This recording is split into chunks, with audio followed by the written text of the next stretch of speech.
Donc, le docteur Catherine Solano, maintenant, qui va nous parler du résultat de l'enquête Couple et santé intime.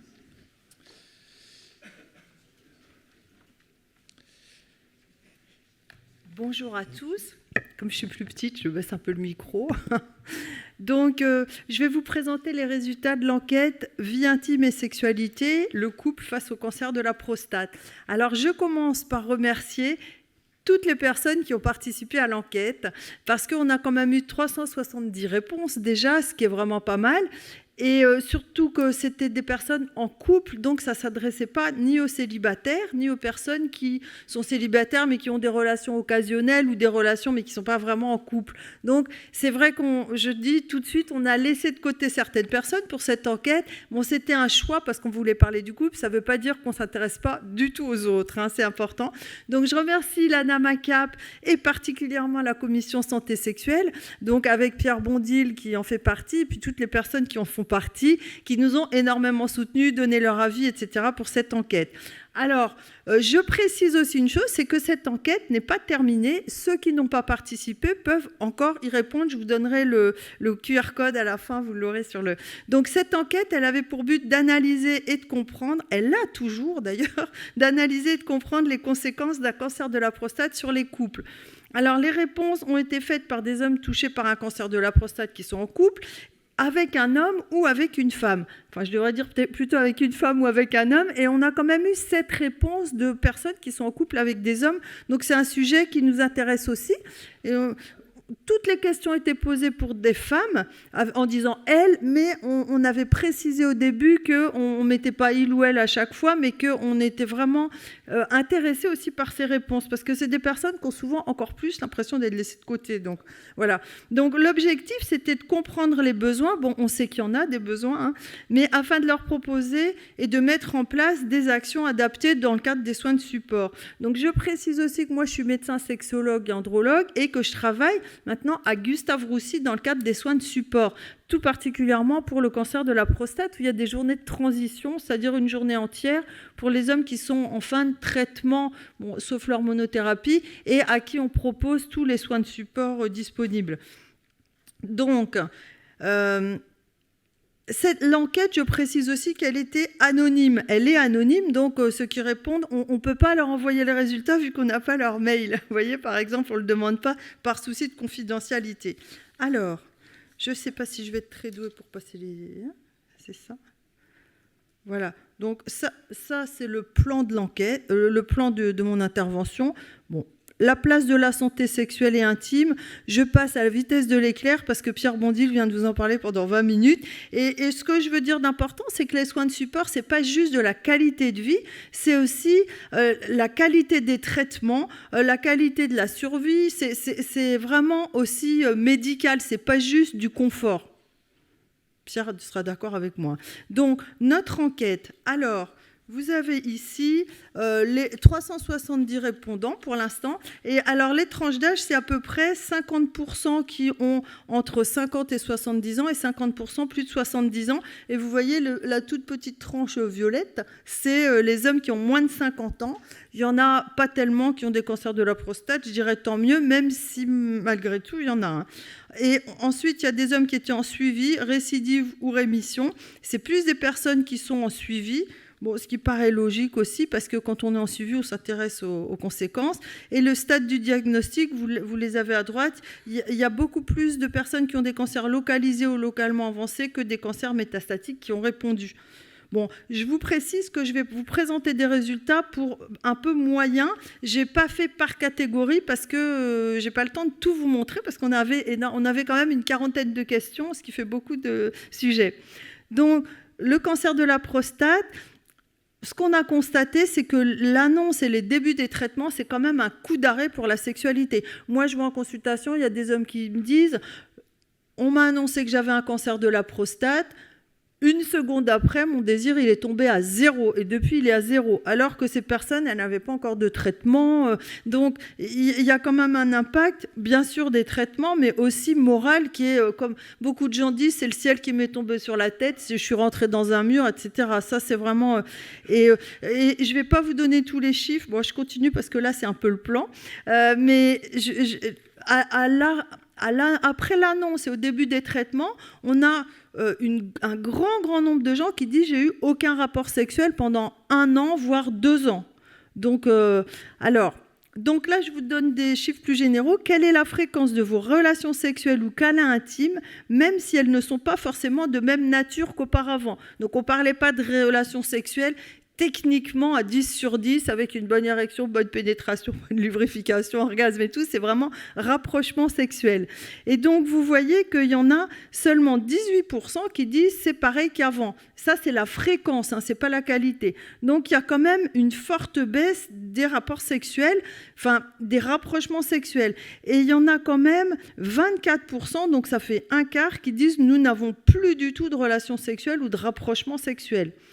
55, c'est plus du tout, beaucoup moins, donc ça fait la moitié quand même, et 82%, plus du tout, moins qu'avant. Bon, si c'est 1% de moins, c'est peut-être pas très notable, parce qu'on avance tous les jours un peu en âge, mais moi, ça m'a paru encore plus important que ce que j'aurais pensé. Voilà. Et ce que je peux dire aussi par rapport à ce que disait Pierre, qu'il n'y a pas toujours besoin de beaucoup de choses, c'est que moi, je suis toujours très étonnée par le nombre de couples que je vois qui me disent « j'ai plus de rapport sexuel ». Je leur dis « écoutez, vous pouvez toujours quand même vous mettre tout nul l'un contre l'autre, parce que le peau à peau, ça fait partie de la sexualité, c'est quelque chose de très important ». Et là, je ne vais pas dire dans 100% des cas, mais 1 cas sur 2, je vois leur regard qui s'allume et qui se disent « mais oui, pourquoi on ne fait pas ça ?» Et je ne dis pas ça pour me moquer en disant ils n'ont même pas eu l'idée, mais c'est juste qu'on a eu un tel choc, il y a les traitements qui s'enclenchent, les questions, que la sexualité, on la met en stand-by, et c'est dommage, pas parce qu'il faut avoir des érections, des éjaculations et tout, mais pour le soutien moral que ça apporte en couple, le fait de se sentir proche, etc., c'est vraiment important. Donc, si vous avez des amis qui ont un cancer de la prostate, vous pouvez leur faire passer l'info. Il n'y a pas besoin, comme j'ai dit, il n'y a pas besoin d'avoir fait 10 ans d'études de médecine pour dire ça. Alors, par contre, la tendresse, quand même, est davantage préservée. Vous voyez, que sont devenus les gestes de tendresse? Il n'y en a que 9,5% qui disent plus du tout. C'est quand même moche, on peut dire ça. Néanmoins, il y a quand même toujours des couples qui ne s'entendaient pas forcément bien avant. Ça ne va peut-être pas améliorer la situation. Et 61,7%, vous l'avez en rose, disent idem ou plus. Et même 18,6%, c'est presque 20%, qui disent davantage. Alors peut-être que ça compense un peu dans certains couples la sexualité, ou les rapprochements sexuels qui s'arrêtent. Mais c'est quand même dommage, parce que la tendresse et se faire un petit câlin, c'est pas pareil que vraiment d'être dans le pot à pot, les caresses, etc. Alors, au global, le couple fait plutôt bloc. Donc, on a posé la question, est-ce que vous avez trouvé que cette expérience du cancer vous a plutôt rapproché ou éloigné ? En gros, donc, nous a beaucoup éloigné. Il y a quand même 12% des couples qui disent ça nous a beaucoup éloigné. Quand on voit 9%, 9,5% qui disent on n'avait plus de gestes de tendresse, c'est sans doute les mêmes. Et l'expérience nous a rapprochés, ou c'est pareil qu'avant, 86,8%. Donc il y a quand même, j'allais dire, la plupart des couples tiennent le choc, et même il y en a 34% qui disent ça nous a rapprochés. Donc c'est quand même, c'est quand même positif de ce côté-là, même si ce rapprochement il n'est pas forcément sexuel, disons. Alors ça c'est à quel point vous trouvez que votre partenaire vous a soutenu dans ce parcours de cancer de la prostate. Et donc, je précise que la note, elle est sur 5. Donc, le soutien global de la partenaire, c'est 4,5, un peu plus même. Soutien sur le plan moral, un tout petit peu moins. Sur le plan médical, 4,24. Et sur le plan de la vie intime et du couple, 3,8. Donc, on voit... je précise quand même une chose très importante, c'est l'impression de l'homme qui a l'impression que sa partenaire ne l'a pas soutenu, enfin, ou l'a soutenu qu'à 3,5, c'est quand même plus que la moyenne, c'est presque 4, sur le plan sexuel. Donc, ce qu'on peut dire aussi, c'est que si on avait interrogé la partenaire, elle aurait peut-être dit « j'ai fait ce que j'ai pu » ou « je n'osais pas en parler parce que j'ai peur de le confronter à des difficultés ». Ce n'est pas forcément par manque d'envie de soutien, c'est plus souvent par un manque de compréhension probablement. Une diapo qui est intéressante, quelle était l'importance de retrouver ou de conserver une vie sexuelle épanouie? Pour vous, la moyenne c'est 4,42 sur 5 et pour votre partenaire 3,26. Donc on voit bien que les hommes qui sont confrontés au cancer de la prostate ont l'impression que leur partenaire est moins motivé pour retrouver une vie sexuelle épanouie. Mais c'est toujours l'impression des hommes. Là, on a vraiment interrogé les hommes par rapport à leur couple. Au niveau de la communication, alors, avez-vous pu parler de sexualité avec votre partenaire? Alors, vous voyez, nous n'en parlons pas, 16%. Donc, et plutôt moins qu'avant, 21%. Donc, en fait, il y a seulement 52% des couples qui disent on en parle comme avant, on communique comme avant, où on communique mieux. Parce qu'il y a aussi, c'est où les mieux voilà, 20% qui disent on communique mieux. Donc c'est quand même possible. Enfin, quand on est en couple depuis longtemps, on a des habitudes sur tous les plans, y compris sexuels. Et donc le fait qu'il y ait un changement, c'est pas forcément facile de s'adapter. Il y a des couples qui savent s'adapter peut-être pour tout dans la vie. D'autres qui disent nous n'avons pas besoin d'en parler pour nous comprendre. Honnêtement, ça j'y crois pas tellement.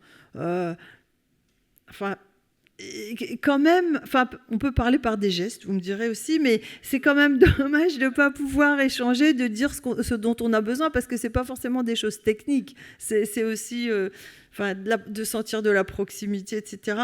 Donc, moins qu'avant, quand même, la communication, non, pas de communication moins qu'avant, c'est quand même 38%, donc ça fait plus d'un tiers des couples. Donc, c'est dommage aussi, parce que ça n'aide pas au rapprochement dans les couples. Alors, la communication avec les soignants, mais la communication en couple. Pendant votre parcours, est-ce qu'un soignant vous a parlé de sexualité en consultation quand vous étiez en couple?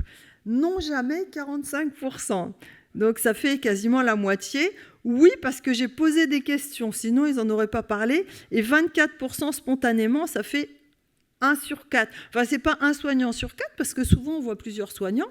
Il y a eu un quart de chance qu'on en parle. C'est quand même pas beaucoup. Heureusement qu'il y a encore un quart des hommes qui posent la question directement, ou des couples, parce que là, c'est des consultations en couple. Donc, il y a encore, comme disait Pierre tout de suite, du boulot. Alors, qu'est-ce qui a le plus aidé votre couple sur le plan de la santé sexuelle ? Alors là, je précise aussi, par exemple, votre partenaire, on a l'impression que c'est la personne qui vous a le plus aidé, ce qui est vrai, mais c'est 3,3 sur 5, c'est pas 5 sur 5 non plus. L'urologue, c'est pas mal, c'est quand même pas énorme, c'est que la moitié, surtout que je précise qu'en gros, quand on a un cancer de la prostate, on a forcément un urologue. Enfin, c'est rare de ne pas avoir d'urologue, donc c'est quand même pas extraordinaire.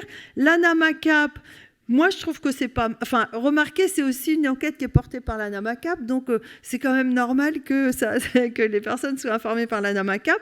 Après, il y en a quand même beaucoup, enfin, ça fait la moitié quasiment qui disent « j'ai pas été aidé par l'ANAMACAP », alors que l'ANAMACAP a fait pas mal de choses pour ça, mais peut-être que les gens vont pas chercher l'information, ne pensent pas qu'elle est là. Alors, Doctical, c'est un peu pareil. Doctical, c'est quand même moins connu que l'ANAMACAP, il faut bien le dire. Et c'est pareil, tout le monde n'y a pas accès, n'ose pas y aller, n'est pas au courant, tout simplement. Et après, ça descend de plus en plus, les kinés, les soins de support. Normalement, tout le monde a accès aux soins de support. 1,88, ça fait même pas la moitié des gens que les soins de support ont aidé sur la santé sexuelle, alors que c'est obligatoire, les soins de support, notamment en santé sexuelle. Et après, c'est infirmière, sexologue. Ça diminue, mais c'est pas forcément que les personnes font pas bien leur travail. Par exemple, s'il y a un sexologue infirmier, il fait peut-être bien son travail, mais la question, c'est d'y avoir accès.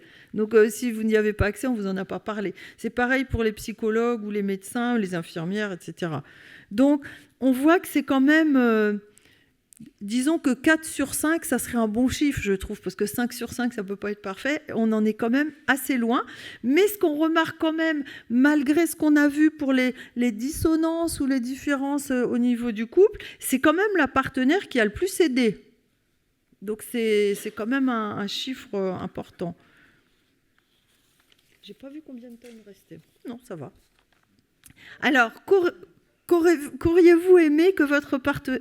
Est-ce que vous auriez aimé que votre partenaire vous parle davantage de sexualité? Oui, c'est quasiment la moitié, mais il y a quand même des personnes qui disent non. J'aurais pas envie qu'elle m'en parle plus. Peut-être parce que c'est des personnes qui en ont bien parlé ou des personnes qui ont l'impression que leur partenaire leur a trop parlé de ça et qu'ils n'en pouvaient plus. Je sais pas, là, on n'a pas précisé. Hein. Et je ne sais pas... ça montre aussi, je pense, soit parce que c'était OK, mais ils auraient dit oui. C'est plutôt un peu le malaise et la difficulté à en parler, je pense. Hein. Pardon ? De pudeur, mais oui, bien sûr. Moi, vous voyez, moi, je suis sexologue. Je dis, quand j'ai commencé ma carrière, je devenais rouge comme une tomate avec mes patients. Donc, ça m'a duré que 8 jours. Après, ça va, mais c'est aussi une question d'entraînement. Hein, voilà.